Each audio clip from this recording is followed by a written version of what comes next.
অনলাইনে জমা নিচ্ছে না, সময় নিচ্ছে। কিন্তু যখন 24 সালের সময়টা শেষ, এখন যদি ট্রেড লাইসেন্স না থাকার কারণে জরিমানা করে দেয়, তো আমার জন্য ডিফিকাল্ট হয়ে যাবে। এটি আমরা ব্যবসায়ীদের জন্য ডিফিকাল্ট হবে তো বিষয়টা। আমি বলি ট্রেড লাইসেন্স না থাকার কারণে জরিমানা করে নাই, আপনি যে প্রসেসিং এর যে কাগজটা যারা যারা জমা দিয়েছে তাদের কাছে থাকতে হবে, আর এগুলো সেটা তো কেউ দেখাতে পারছে না। আপনাকে একটু বলি, এখানে আপনার বুঝতে হবে কাউরান বাজারের ব্যবসাটা রাতে, আমাদের পাইকারি ব্যবসাটা রাতে। তারা সারা রাত ঘুমায়, সকালবেলা সারাদিন তারা ঘুমায়, সারা রাত জাগে। হ্যাঁ, এই জিনিসটা এখানে অর্ধশিক্ষিত অল্প শিক্ষিত মানুষ আছে যারা এই ব্যাপারে একটু অসচেতন। আমরাও মাইকিং করতেছি প্রতিদিন। আমি গত 3 দিন যাবত মাইকিং, স্যার আসার পর আমার কাছে তো খবর আসছে, উনি যে এর আগেও আসছেন এই বিষয়টাতে বলে গেছেন, আমি আমার মার্কেট থেকে মাইকিং করে দিচ্ছি, ট্রেড লাইসেন্সটা ওপেন রাখবা এবং ভাউচারগুলি নিশ্চিত করবা, যদি কোনো কিছু বলার, এবং কার্বন কপিও রাখবা যেন ওই থেকে বলারও সুযোগ না থাকে। তো সেই ক্ষেত্রে কেউ কেউ গাফলতি করলে এই জন্য হয়তো তার একটু আমি দিতে পারি, নোটিস করতে পারি, হয়তো আমি এর পরবর্তী ব্যবস্থা অবশ্যই নেব। কারণ একজনের কারণে তো আমার কারণ বাজার সব ব্যবসায়ীর রেপুটেশন খারাপ হইতে পারে না, কারণ আমরা এই ব্যাপারে খুব স্ট্রিক্ট। এবং আমি এই কাজগুলি করেন, আপনি যেটা বলছেন সেটি করেন, এবং আমরা কন্টিনিউ করতেছি। আমাদের 24 সালের জুন পর্যন্ত আপডেট, একটা নোটিশের কপি আমাদের করে দিবেন, অনুলিপি। এইভাবে যদি আপনি কাজ করেন তাহলে তো ভোক্তা অধিকারকে এসে জরিমানা করতে হয়। বরং আপনাকে আমরা সালাম দিয়ে চলে যাবো যে হ্যাঁ ঠিক আছে, সব ঠিক আছে। একবারও তো আপনি অ্যাপ্রিশিয়েট পাননি, এর দায় কে নিবে? এটা দায় বলতে আপনারাও একটু সহযোগিতা করেন যারা অনলাইন ভিত্তিক ইয়াগুলি আছেন। শুনেন, একটা কথা সবসময় মনে রাখবেন, দেশ যদি গড়তে হয় সবার সহযোগিতা দেশ গড়তে হয়। আমি কিন্তু সহযোগিতা করেন, আমি শেষ করতে দেন আমাকে। ব্যবসায়ীদের সহযোগিতা না না না, আপনার সাথে আমি কি আপনার আমি একটা কথা বলি, আপনি প্রশ্ন করে আমাকে উত্তর জানতে চাচ্ছেন, আমি আপনার প্রশ্নটা সুন্দরভাবে দিতে পারবো ইনশাআল্লাহ। আপনি যেটা বলতে চাচ্ছেন আমি ব্যবসায়ীদের পক্ষে না, আমি পক্ষে ভোক্তাদের পক্ষে। আমি অবশ্যই আমি ভোক্তাদের পক্ষে।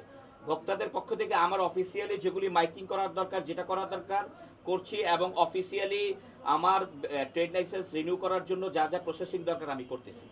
এবং ভাউচার আছে, অনেকেই আছে অর্ধশিক্ষিত, আমি বারবার কিন্তু এই কথাটা বলতেছি, এই কথাটা আপনাদের বুঝতে অসচেতন। যাদেরকে আমরা কোশ্চেন করলাম দাম বেশি নেওয়ার ক্ষেত্রে তো শিক্ষিত কলেজে পড়ালেখা করেন, মানে হ্যাঁ পড়ালেখা করে না, কিংবা আপনি ভালোই যুক্তি দেন, আপনার কথা শুনে বুঝছি। না, উনি তো কথা বলতে পারেন। বাস্তবে কোনোটাই মিল নেই। জি, বাস্তবে কোনোটাই মিল নেই। এখন বাস্তব বিশ্ববিদ্যালয়ে পড়াশোনা করেন, আমরা যেখানে ছিলাম, আপনি কি বলেন? মানে এইটার পরিমাণটা আপনি আচ্ছা ওনাকে আমরা ধরার জন্য আসি নাই, ম্যাক্সিমামটা এরকম। আপনি একজনের দিয়ে তো পুরোটা জাজ করা যায় না। হিসাবে ব্যবসায়ী হিসাবে দায়িত্ব কি আসলে? আমরা 10 মিনিট আগে দেখেছি ব্যবসায়ীরা আছে, সবাই আছে। 10 মিনিট আচ্ছা ঠিক আছে, আপনি যেটা বলতেছেন রেকর্ডেড, আমি তো বলতেছি সবাই আছে। আমরা আপনি চলেন। স্যার আমি একটু বলি, আমার পার ডে 3 লাখ কেজি আলু সেল হচ্ছে, পার ডে 3 লাখ কেজি পেঁয়াজ সেল হচ্ছে, এগুলো কিভাবে হচ্ছে? ঠিক আছে, আমার ব্যবসায়ীরা যদি না চলেন আপনি ঠিক আছে, আমরা দেখাতে পারবেন। আচ্ছা ভাই একটু ধৈর্য আপনারা ধরেন। জরিমানা করে ওরা হয়তো ভয় পেয়েছে। না, না, না, জরিমানা না। আপনাদের অভিযানে তো বরঞ্চ আতঙ্কিত হয়ে ব্যবসায়ীরা ব্যবসা বন্ধ করে, এটা তো আমাদের জন্য ক্ষতিকর। আপনি আবার উল্টা বলেন। এই যে শুনেন, আপনি আতঙ্কিত করার জন্য না, সবাই আতঙ্কিত তো, নাইলে চলে গেল কেন? সবাই তো ছিল। আতঙ্কিত কেন হবে মানে? আচ্ছা এই বিষয়ে আতঙ্কিত কেন হবে? আতঙ্কিত হওয়ার কারণ এরা বুঝাইতে পারে না আপনাদেরকে, যে আমি যেভাবে আপনাদেরকে বিষয়টা বুঝাই দিতে পারছি, ওইখানের ওই ব্যবসায়ীরা ওইভাবে আপনার স্যারকে বুঝাইতে পারেন নাই, বা আপনাদের চ্যানেল যারা আছে তাদেরকে বুঝাই বলতে পারেন নাই হয়তো বিষয়টা। বুঝাই বলতে পারলে হয়তো এই সমস্যাটা হতো না। সম্মানিত সাংবাদিক সাহেব, জি, জি। আপনার 3টা ঘর আছে তাই না? চারটা। আপনি পালান নাই, তাহলে বাকিগুলো পালালো কেন? আপনি সুন্দর প্রশ্ন করছেন। আমার 3টা ঘর আমি পালাই নাই, তারা পালাইছে কেন? এই প্রশ্নটি আপনার ঠিক হয় নাই। পালানোর যে প্রশ্নটা, আমি এটার সাথে একমত, কেউই পালায় নাই। হয়তো তারা আতঙ্কিত হওয়ার কারণে সরে গেছে। আপনি আতঙ্কিত আমি আতঙ্কিত, তারাও আতঙ্কিত হয়েছে, জরিমানা করছে, 20,000 টাকা জরিমানা করে দিচ্ছে। কিন্তু ওটা না, ওটা যে সামান্য ইয়ের কারণে 20,000 টাকা, একটা ব্যবসায়ী কয় টাকা কামায় এখানে? আপনি সামান্য বলছেন, সামান্য বলছেন। এখন আপনার, আমি কি বলি শুনেন, সামান্য বলতে এটা বুঝাতে চাইছি যে আপনার মানুষ তো সম্পূর্ণ ত্রুটিমুক্ত না। কিছু ভুল থেকে একটা হইলো না আরেকটা হইছে, একটা হলো না আরেকটা হইছে, তখন তারা জরিমানার মুখোমুখি হচ্ছে। এটার জন্য তারা আতঙ্কিত।